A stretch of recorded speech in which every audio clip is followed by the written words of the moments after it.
Au mariage de ma plus jeune fille, son fiancé m'a dit de partir. J'ai donc annulé tous les paiements. Si cette histoire vous a touché, laissez un like et partagez dans les commentaires ce que vous avez ressenti en lisant cette histoire d'un père qui a dû choisir entre la dignité et l'amour. Vos mots pourraient aider d'autres pères qui vivent des situations similaires. Je m'appelle Pierre Dubois, j'ai 62 ans, et j'ai travaillé toute ma vie comme maçon ici à Paris, dans le 18e arrondissement, à Montmartre. Mes mains sont rugueuses, marquées par le ciment et la chaux, mais elles ont construit des maisons qui résistent encore aujourd'hui aux intempéries. Chaque matin, quand je me réveille à 5h30, je regarde ces mains et j'y vois l'histoire de ma vie, chaque cale raconte un sacrifice, chaque cicatrice un rêve réalisé pour mes filles. J'ai élevé 3 filles seules après que ma femme Sylvie est morte d'un cancer il y a 15 ans. Je me souviens encore de l'odeur de l'hôpital, ce mélange de désinfectant et de peur qui m'accompagnait chaque jour pendant ces derniers mois. Sylvie ne pesait plus que 40 kilos quand elle nous a quittés, mais ses yeux brillaient encore quand elle regardait nos petites filles.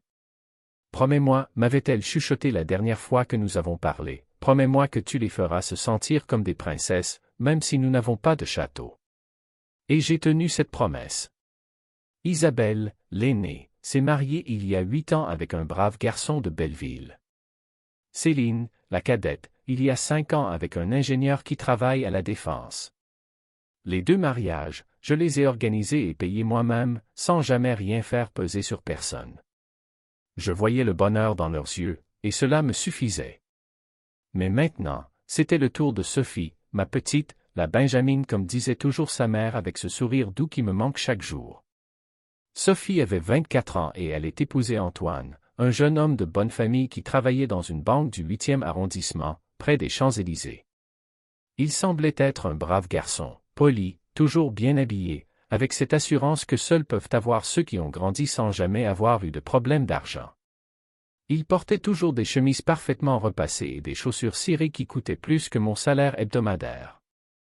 Moi, en revanche, chaque euro que j'ai gagné, je l'ai sué sous le soleil parisien, mélangeant le ciment et portant des briques sur mes épaules, travaillant même en août quand l'asphalte fondait sous les pieds. Quand Sophie m'a annoncé ses fiançailles il y a 2 ans, j'étais heureux. Enfin, ma petite fille aussi avait trouvé quelqu'un qui l'aimait. Antoine venait souvent dîner chez nous, dans notre petit appartement au 3e étage sans ascenseur rue des Martyrs. L'appartement est petit, 60 mètres carrés en tout, mais c'est notre foyer. Les murs sont couverts de photos des filles quand elles étaient petites, de leur premier jour d'école, de leur spectacle scolaire. Il y a encore la tache de sauce sur le mur de la cuisine que Sophie avait faite quand elle avait 8 ans, en essayant de cuisiner pour la fête des mères. Antoine parlait peu pendant ses dîners, mais il était poli. Sophie rayonnait quand elle le regardait, et cela me suffisait. Même si parfois je le surprenais à regarder notre vieille télévision avec une expression que je n'arrivais pas à déchiffrer, ou quand il se levait de notre canapé en cuir marron, celui que j'avais acheté d'occasion il y a 20 ans au puce de Saint-Ouen, et qu'il époussetait son pantalon comme s'il s'était sali. Le mariage était prévu pour le 15 juin, dans un château historique en Île-de-France, le château de Vaux-le-Vicomte. Dès que Sophie m'a dit l'endroit, je savais que cela coûterait une fortune. J'avais vu ce château à la télévision, lors d'un mariage de célébrité. D'immenses jardins, des fontaines baroques, des salons du XVIIe siècle. Mais c'était ma dernière fille, la dernière fois que j'accompagnerais une de mes petites filles à l'hôtel. Je ne pouvais pas économiser. « Papa, il n'est pas nécessaire que tu paies tout », m'avait dit Sophie un soir de mars, pendant que nous regardions les catalogues des prestataires sur la table de la cuisine. Les catalogues étaient glacés, pleins de photos de mariage de rêve avec des prix qui me donnaient le vertige. Antoine et sa famille peuvent contribuer. Non, ma petite, avais-je répondu en caressant ses cheveux comme je le faisais quand elle était enfant et qu'elle avait de la fièvre, quand elle se blottissait contre moi sur le canapé et que je lui chantais les chansons que chantait sa mère. Ce mariage, c'est moi qui le paie. C'est mon cadeau pour toi. La vérité, c'est que je voulais prouver qu'un maçon de Montmartre pouvait aussi offrir à sa fille un mariage de conte de fées. Je voulais qu'Antoine et sa famille voient que Pierre Dubois, même s'il avait les mains sales de ciment, avait le cœur plein d'amour et les poches assez profondes pour rendre sa fille heureuse. Et j'ai donc commencé à tout organiser. D'abord le buffet, 15 000 € pour 150 invités chez Traiteur Parisien, l'une des meilleures entreprises de la région, celle qui avait cuisiné pour le mariage du maire l'année précédente. Le menu comprenait des hors-d'œuvre avec des spécialités françaises, un plat principal avec du bœuf bourguignon et des desserts de la tradition parisienne. Puis la robe de mariée, 3 000 € chez Atelier Champs-Élysées, une robe en soie pure avec des broderies à la main qui faisait ressembler Sophie à une princesse sortie d'un tableau de la Renaissance. L'orchestre, Les Sons de Paris, 4 000 € pour 6 heures de musique. Je les avais entendus jouer au mariage de mon beau-frère, ils étaient excellents. Ils savaient tout faire, de la musique classique pour la cérémonie au rock pour faire danser les jeunes. Le photographe, Alexandre Moreau, spécialisé dans les mariages de luxe, 2 000 € pour toute la journée. La décoration florale de Maison des Fleurs, 3 000 € pour des roses blanches, des hortensias et des pivoines qui transformeraient le château en jardin enchanté. L'éclairage spécial avec des lumières tamisées et des bougies, 1 500 €. Le service de transport pour les invités avec 2 autocars Grand Tourisme, 800 €. Chaque détail devait être parfait. Je passais mes soirées à étudier les contrats, à comparer les prix, à imaginer le sourire de Sophie quand elle verrait tout ce que j'avais préparé pour elle. C'était comme construire une maison, brique par brique, mais au lieu de ciment et de chaux, j'utilisais l'amour et les sacrifices. Je travaillais 12 heures par jour, même les week-ends. J'acceptais tous les petits boulots qui se présentaient, des rénovations au noir le dimanche, de petits travaux de maintenance le soir après le chantier principal. Mes collègues se moquaient de moi. « Pierre, à 62 ans tu cours encore comme un gamin de 20 ans. Qu'est-ce qui t'a pris ?» Mais ils ne comprenaient pas. Ce mariage n'était pas seulement une fête.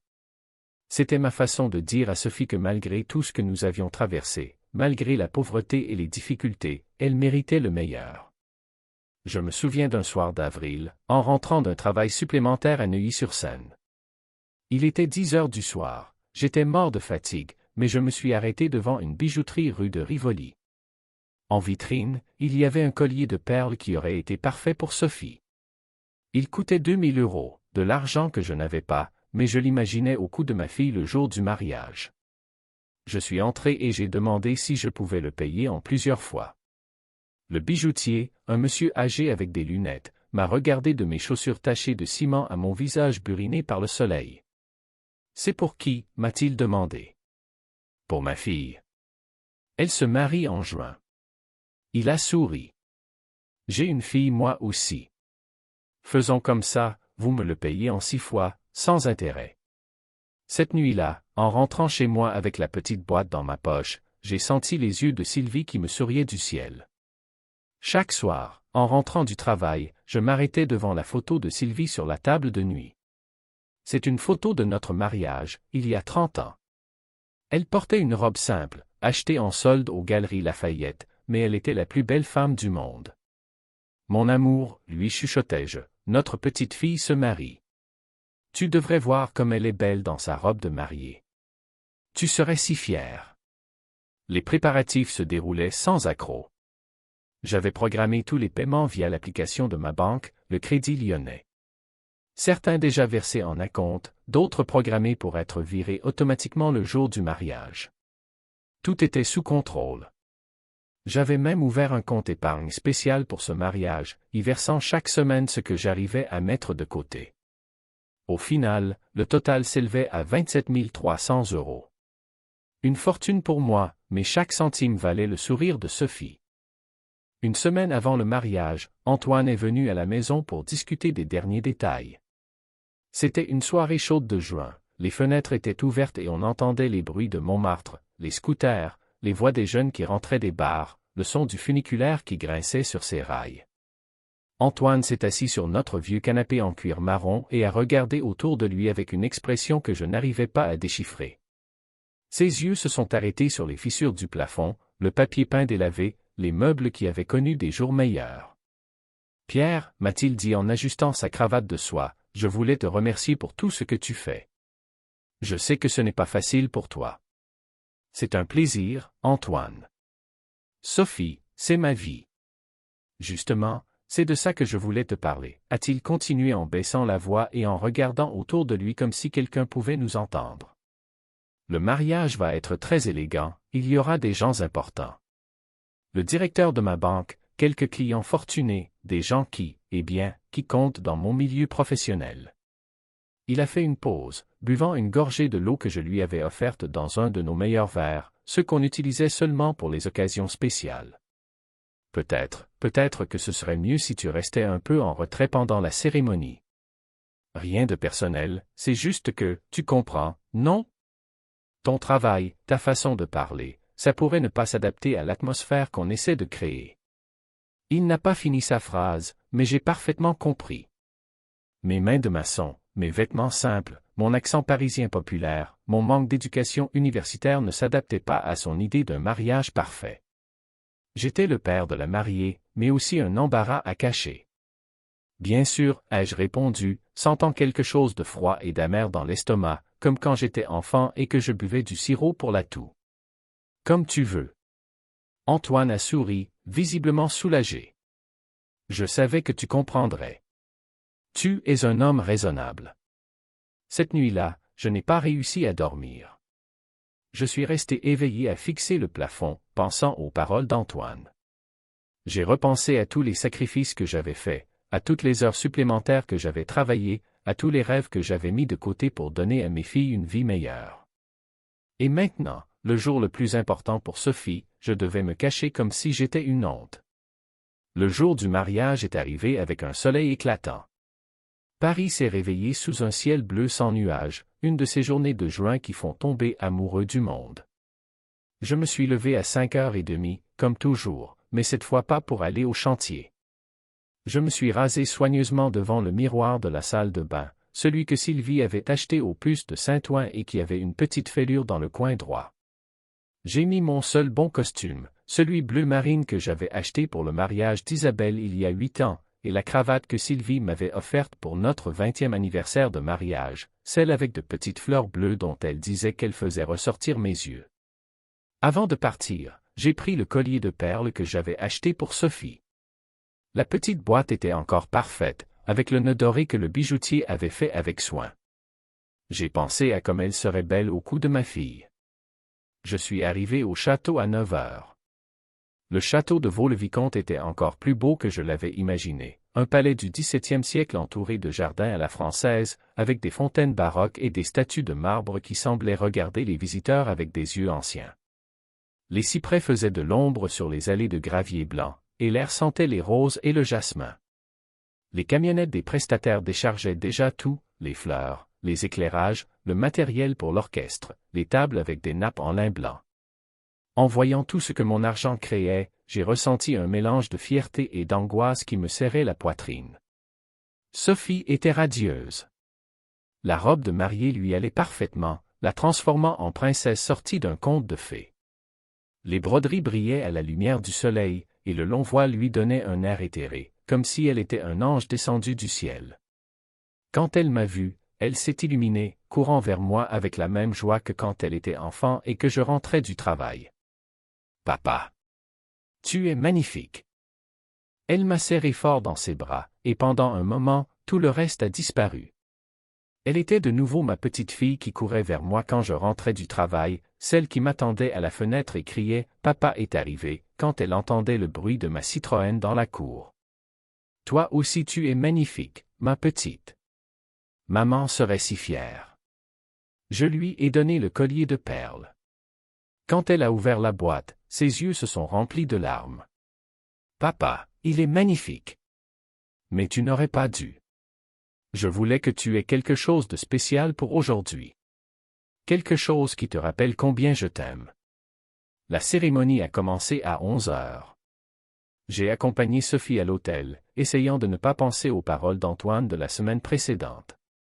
L'allée de gravier crissait sous nos pieds, et je pouvais sentir les regards des invités sur nous.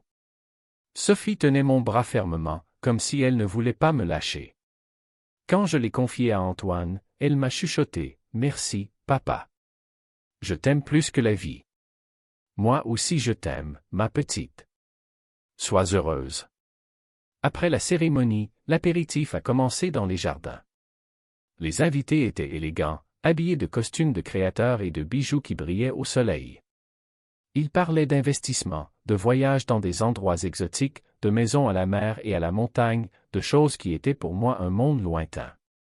J'entendais des bribes de conversation. Nous avons acheté une maison à Deauville, notre yacht est amarré à Cannes, mon fils étudie à HC.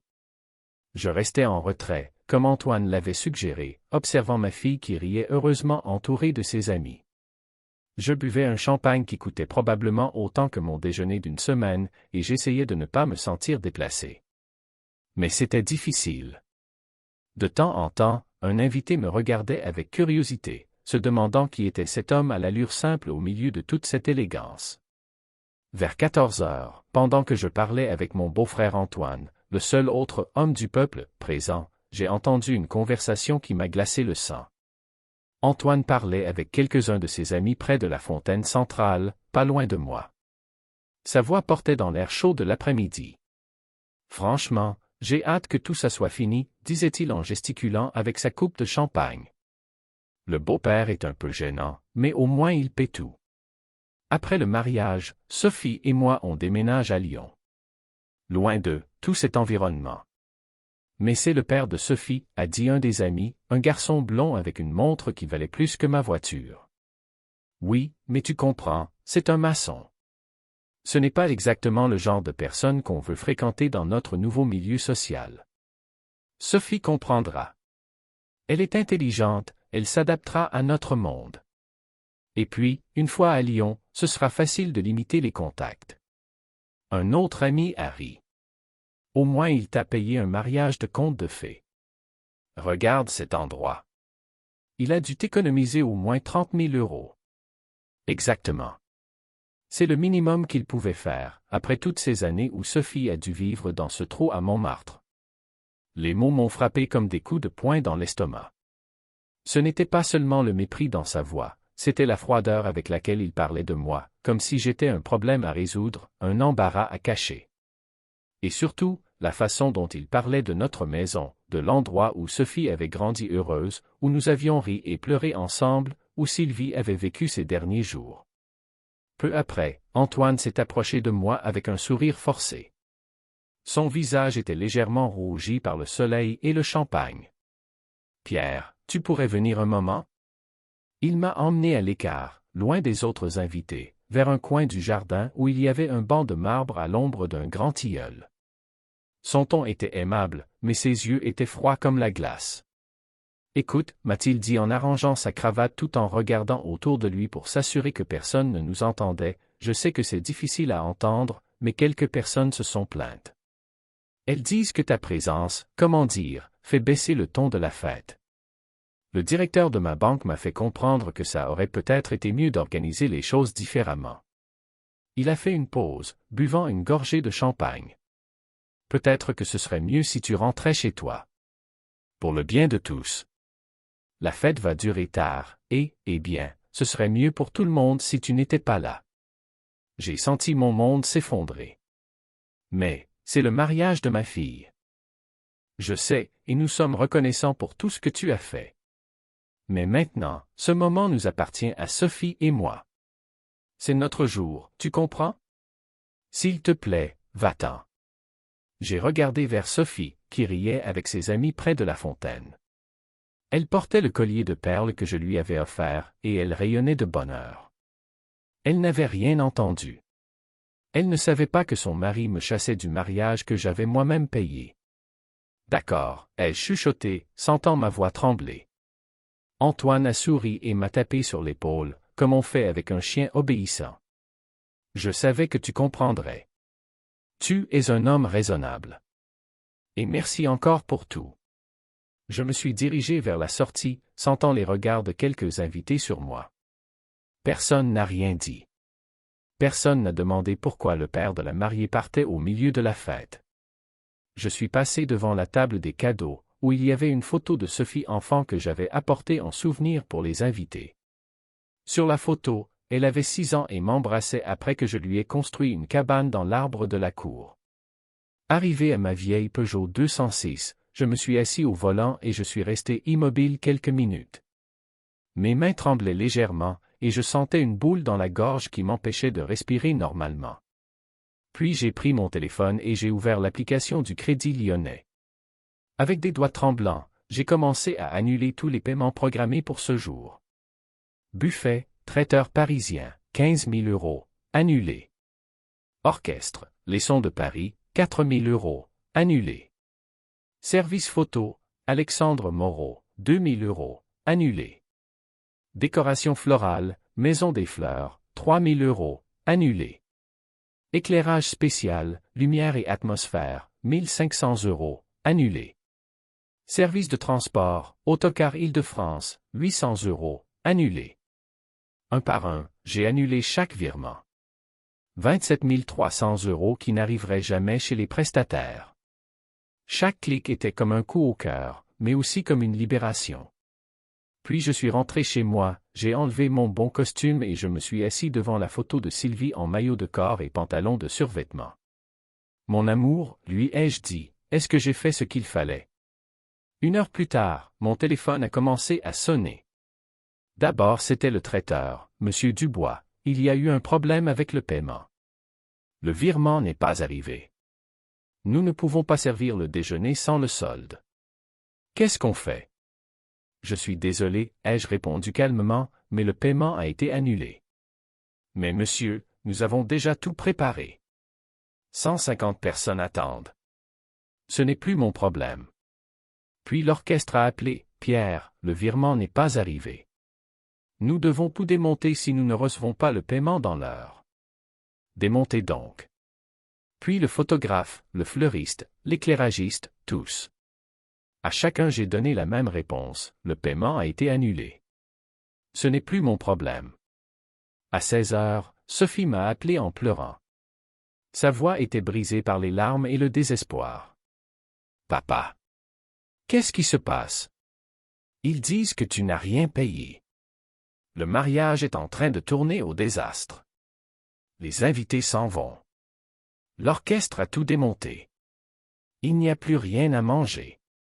Je suis désolé, ma petite, ai-je répondu avec un calme que je ne savais pas avoir.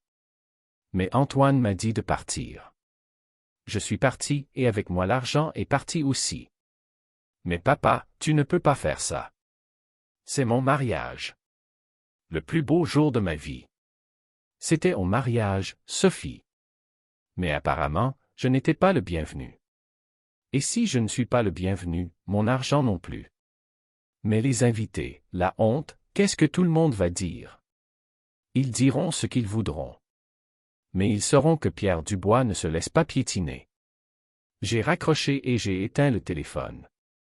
Ce soir-là, les vidéos du mariage raté ont commencé à circuler sur les réseaux sociaux. Quelqu'un avait tout filmé, les invités qui partaient affamés et confus, l'orchestre qui démontait ses instruments au milieu de la fête, Sophie qui pleurait dans sa robe de mariée pendant qu'Antoine hurlait au téléphone avec les prestataires, essayant désespérément de sauver la situation. La vidéo est devenue virale en quelques heures, avec des milliers de commentaires. Certains critiquaient ma décision, d'autres l'applaudissaient.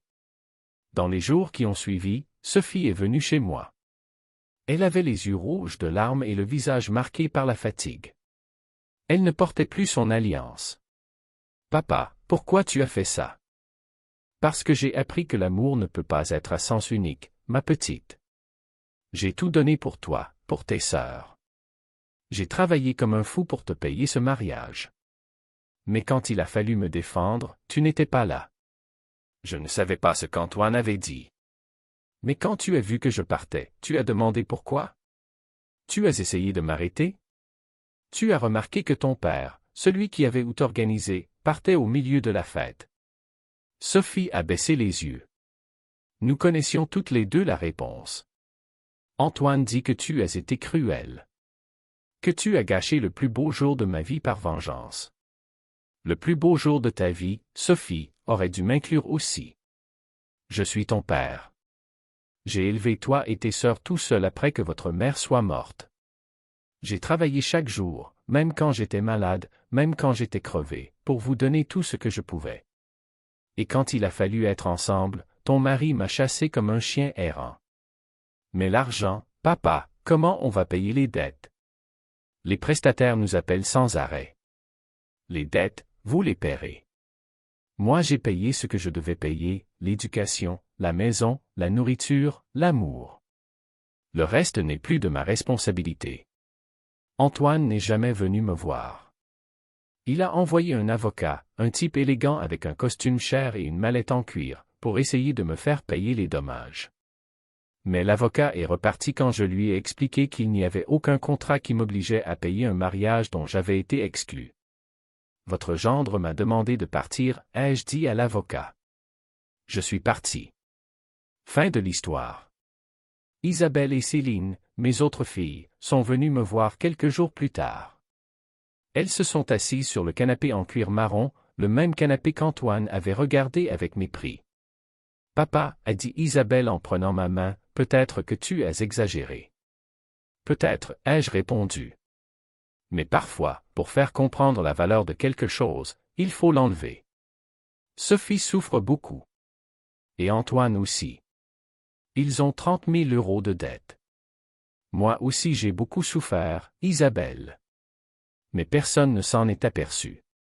Personne n'a pensé que peut-être le père de la mariée ne devait pas être chassé de la fête qu'il avait lui-même payée. Céline s'est approchée et m'a serré dans ses bras. « Qu'est-ce que tu veux qu'on fasse? » « Rien. Je veux juste que vous compreniez qu'un père n'est pas un distributeur de billets. C'est une personne avec des sentiments, de la dignité, de la fierté.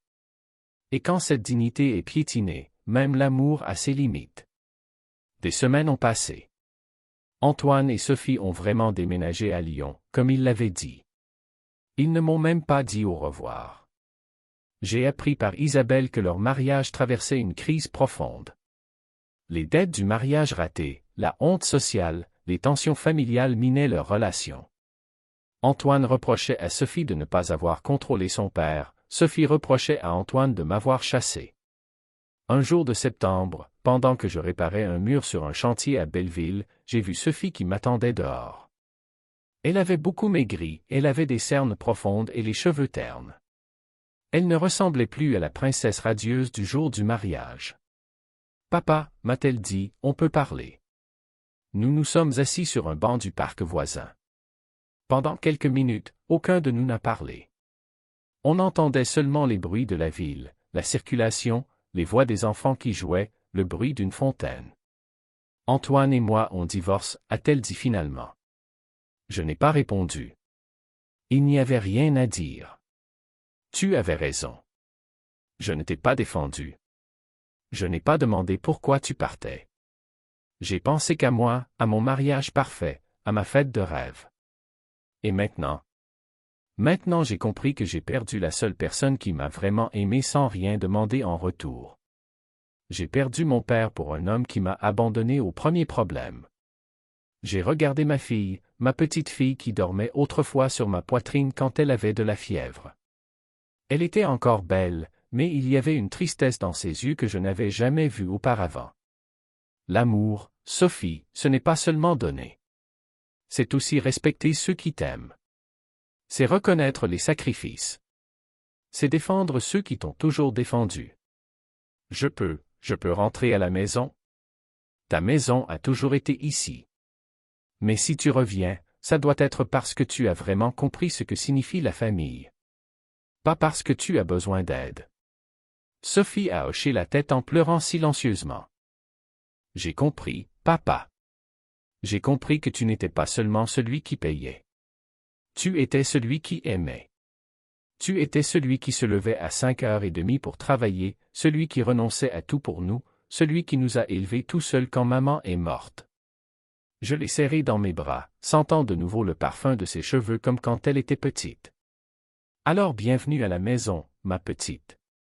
Ce soir-là, en préparant le dîner pour deux, j'ai de nouveau regardé la photo de Sylvie. Mon amour, lui ai-je dit, notre petite fille est revenue. Et cette fois, elle a vraiment compris ce que signifie la famille. Aujourd'hui, 6 mois plus tard, Sophie vit de nouveau avec moi. Elle a trouvé un travail comme institutrice dans une école primaire ici à Montmartre, la même école où elle avait étudié enfant. Les enfants l'adorent, et elle a retrouvé ce sourire authentique que j'avais vu disparaître ces dernières années. Antoine ne s'est jamais manifesté, même pas pour le divorce. Apparemment, il a trouvé une autre fille de sa classe sociale, une qui n'a pas de père maçon à cacher. Isabelle et Céline viennent nous voir tous les dimanches. Nous cuisinons ensemble le pot-au-feu comme le faisait Sylvie, nous rions, nous racontons des histoires. C'est comme si nous avions retrouvé ce que nous avions perdu. La maison est de nouveau pleine de voix, de rire, de vie. Sophie ne parle jamais du mariage raté. Mais parfois, quand je pense qu'elle ne me voit pas, je la surprends à regarder la photo de sa mère avec une expression de gratitude. Merci, maman, je l'entends chuchoter. Merci de m'avoir donné un papa qui m'a appris ce que signifie vraiment l'amour. Je continue à travailler, même si je pourrais déjà prendre ma retraite.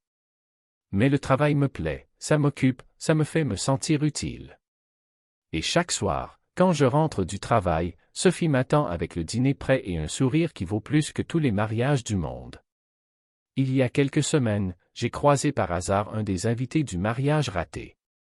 Il m'a reconnu en sortant du supermarché et s'est approché. « Vous êtes le père de Sophie, n'est-ce pas? Celui qui a annulé tous les paiements? » « Oui, ai-je répondu, me préparant à entendre un reproche. « Je voulais vous dire que vous avez bien fait.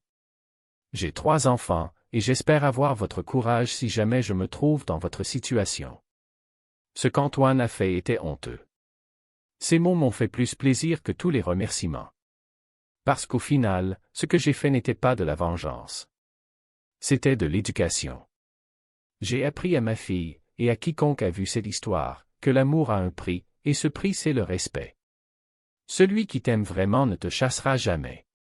Celui qui te chasse ne mérite pas ton amour. Et si quelqu'un pense pouvoir t'utiliser puis te jeter, eh bien, il découvrira que même les pères les plus patients ont leurs limites. Aujourd'hui Sophie est heureuse. Elle travaille, elle étudie pour un master en pédagogie, elle sort avec ses amis. Elle ne parle pas de mariage, et c'est très bien comme ça. Elle a appris qu'avant d'aimer quelqu'un d'autre, elle doit apprendre à respecter ceux qui l'ont toujours aimée. Et moi? J'ai appris que parfois, pour sauver l'amour, il faut être prêt à le perdre. Même si ça fait mal. Même si ça brise le cœur. Parce que le vrai amour n'est pas celui qui supporte tout en silence. C'est celui qui sait dire « assez » quand c'est nécessaire. Et quand ma fille me regarde maintenant, je vois dans ses yeux non seulement l'amour, mais aussi le respect. Et ça vaut plus que n'importe quel mariage de conte de fées. Le collier de perles que je lui avais offert? Elle le porte encore, tous les jours. Il me rappelle, m'a-t-elle dit, que le vrai amour ne s'achète pas. Il se mérite.